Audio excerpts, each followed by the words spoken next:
अंकुर मलिक जी। राधे राधे। महाराज जी, अपने मन को किसी भी कठिन स्थिति में शांत कैसे रखा जा सकता है, कृपया मार्गदर्शन। विवेक, जो बुद्धि पर भी शासन कर सकता है उसका नाम विवेक है। विवेक के द्वारा बुद्धि युक्त होती है तो मन को शासित कर लेती है, मन को अधीन कर लेती है। नहीं तो जैसे हमारे सुना कि ये नहीं करना चाहिए, मन प्रेरणा कर रहा है और हम कर बैठे, तो इसका मतलब बुद्धि निर्णय ठीक नहीं कर पाई।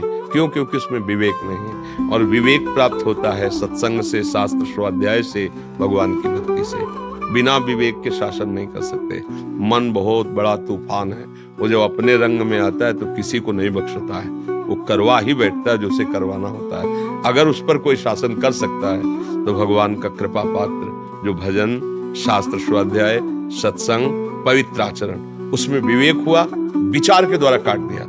ऐसा ऐसा ऐसा अंदर ही विचार आया और बाहरी किसी सहयोग की जरूरत नहीं, और शांत हो गया। अगर विवेक नहीं है तो फिर सीधा आक्रमण मन का होता है, और मन जो जलन पैदा करता है उसको सह पाना बहुत कठिन होता है। बाहर का आप डंडा बर्दाश्त कर सकते हैं, मन का डंडा नहीं। वो जब मारता है तो बड़े बड़े बलवानों को व्याकुल कर देता है, और मन को जो दबा सके उसका नाम विवेक है, बुद्धि नहीं।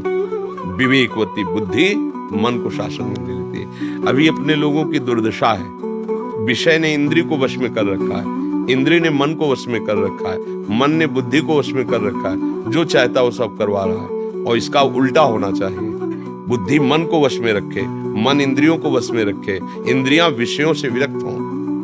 हम ऐसा कोई दृश्य देखा, कोई भोग देखा, मतवाले हो गए, तो हमारा पूरा सिस्टम उल्टा है, नष्ट होने वाले मार्ग में जा रहा है। अब अध्यात्म का अगर ज्ञान हो, अध्यात्म से, तो इसको उल्टा करना है। और है ऐसा ही कि बुद्धि शासित मन, मन शासित इंद्रियां, और इंद्रियां निर्विषय, तब वो आनंद का अनुभव होता है। अभी बिल्कुल उल्टा है, छोटा छोटा विषय इंद्रियों को अधीन किए। मना कष्टान इंद्रियाणी प्रकृति स्थानी कर सती, ये प्रकृति हमारे मन को अधीन किए हुए जो चाहता है वो मन हमसे करवा लेता है। इसलिए हमारी दुर्दशा हो रही है। कठिन से कठिन परिस्थिति में भी जो संभाल कर सकता है वो है विवेक, वो है विचार, वो है भजन, वो सत्शास्त्र स्वाध्याय, पवित्र आचरण। अब इनकी तरफ हम लोगों का ध्यान नहीं है। जो मन आया सो खा लिया, जो मन आया सो पी लिया, जो मन आया सो भोग लिया, जैसा मन आया वैसा कर लिया। लक्ष्य केवल धन, चाहे जैसे मिले, तो फिर वो बात अलग हो गई। इसलिए समझ में नहीं आता।